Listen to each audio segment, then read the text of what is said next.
Greetings to all. Our topic is nature-based solutions for urban coastal resilience, adaptations for climate change in Singapore's East Coast. What is nature-based solution? It can be defined as actions to protect, sustainably manage, and restore natural or modified ecosystems, which address societal challenges like climate change, food and water security, or natural disasters effectively and adaptively, while simultaneously providing human well-being and biodiversity benefits. Natural ecosystems can respond dynamically to environmental change. Rather than mitigating risk, hard infrastructure can relocate it, leading to intensified consequences in the event of structural failure. A study used Delft 3D and Unibest models to analyze tidal wave and sediment dynamics at East Coast Park, Singapore. It finds weak nearshore tidal currents and dominant cross-shore sediment transport. These results support nature-based solutions for erosion control and coastal protection. Another study shows Singapore's nature-based solution initiatives like the ABC Waters and mangrove restoration programs can improve flood management, water quality, biodiversity, and resilience to climate stress with strong government coordination and long-term planning. Our aim is to explore the potential of nature-based solutions to regenerate ecological balance and improve flood resilience in Singapore's East Coast, and to develop a framework for reimagining coastal urbanization that aligns with Singapore's historical shoreline evolution and supporting long-term adaptation to climate change. This study combines mixed method for its methodology. This research enabled the collection of secondary data for identifying important issues. Expert consultations were conducted to find possible recommendations which were verified against existing literature findings. Is Singapore going to sink? According to URA, the threat of rising sea levels is real and an existential one for Singapore. With around 30% of the land less than 5 meters above the mean sea level, Singapore is extremely vulnerable to the impact of sea level rise. The map here shows the areas with higher risk of flooding. We choose the east coast of Singapore as our study area. It stretches from Marina East to Changi in the southeast. Once a natural area with beaches, mangroves, and fishing villages, is now a crowded urban zone developed inefficiently. In 2023, Minister of National Development and Minister in charge of Social Service Integration, Mr. Lee, announced plans for Long Island to protect Singapore's east coast from rising sea levels. Land will be reclaimed, hired to form a continuous defense line with 12 outlet drains, a reservoir, and 2 tidal gates with pumps. However, this may disconnect people from sea interface, and sand sourcing remains a major challenge. As an alternative, agencies considered a 3-meter-high seawall along East Coast Park with 12 tidal gates and pumping stations, but this would disrupt park users for long periods and occupy significant park spaces. Now, we will discuss about historical overview. In pre-19th century, the site was enriched with mangrove natural landscape and it was home to indigenous communities like Orang Kalang and Malay fishermen. During early 19th century, agricultural areas and seaside bungalows for colonial settlers were developed.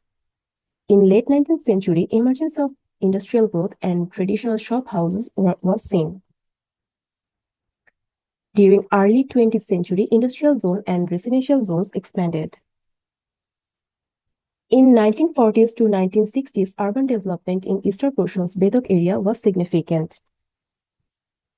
In 1970s to 1980s, East Coast Reclamation Project created East Coast Park, losing natural landscapes, and the Marina Parade Project was completed. From 1990s to the present, development and plans for future expansion continues, and many water bodies and canals are lost. Singapore's east coast once had many highlands which were demolished to make the earth required for land reclamation, leading to many of the present problems it faces today. Historically, this area was a thriving ecological zone enriched with dense mangrove forest at the shoreline, western reefs, mangrove habitats. But eventually, these have declined, impacting the biodiversity and coastal protection. In Singapore, there have been a clear transition in housing conditions over time. Traditionally, people used to live in kampongs villages with steel houses designed to adapt to flooding. Today, these have been largely replaced by modern HDB flats that reflect the nation's urban development and planning priorities. This picture shows the land surface temperature map of Singapore. Simulations using Delft 3D highlighted tide-prone zones within 200 meters of the shore, indicating areas at risk of erosion or flooding. Meanwhile, sedimentation models using Unibase TC and LD showed where sediment is likely to accumulate, revealing potential zones for land accretion. From analyzing this, we can identify the potential areas for landforming. We have done some simulations to find out the locations of high flood risk zone, where we can see the flood height of from the year 2030 to 2100. This map shows the probable flood access points, marking the areas that are going to be affected primarily. From the background studies, we have identified these issues. Sea level rise is a major concern, leading to coastal erosion, threatening infrastructure, and increasing the risk of saltwater intrusion. Next, flooding and flash flood disrupting the daily life. The loss of natural defenses and habitats threatening the coastal defense. Another critical issue is oil spills, which not only pollute the shorelines but also damage marine ecosystems and affect the local fisheries. Lastly, we identified the sand sourcing issues for which land reclamation has become challenging and uncertain. To solve these issues, we have the following recommendations. Connect the rivers to the sea, fostering natural siltation of deltaic sand, forming a primary dune, and set up silt catcher on high sedimentation zones to speed up the process of siltation, forming a secondary dune. Over time, additional levels of modular silt catcher to be installed to rise the dune, adapting with the sea level rise. Mangrove will be restored on the secondary dune, developing wetland between the primary and secondary dune over time.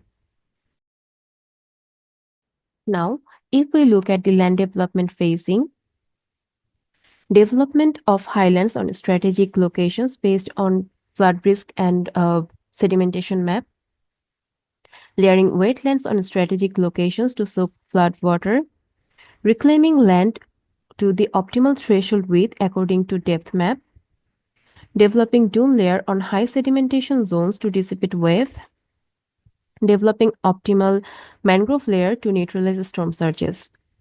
And following the same process, it has future expansion possibilities for development.